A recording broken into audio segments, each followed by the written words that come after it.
So I'm standing outside the ladies' room at the Santa Fe Depot in the Amtrak coaster station, and I promised that I would tell you the good, bad, and the ugly.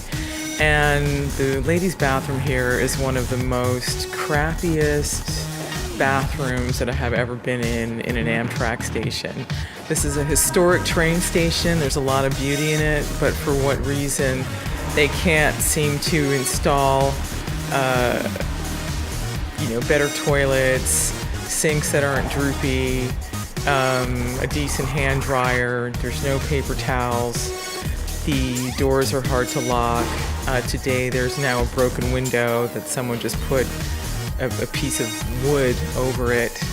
I don't know why Amtrak cannot put a little money into renovating this station.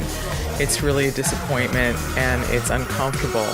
There is a baby changing table in there right next to a big ugly trash can.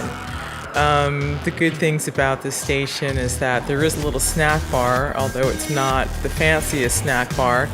And across the street, you'll find a Starbucks and some other kind of fast food sub places.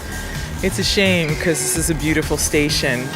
It's similar to the station in Los Angeles, same style, same period, but sadly, no one has taken the time to restore anything here.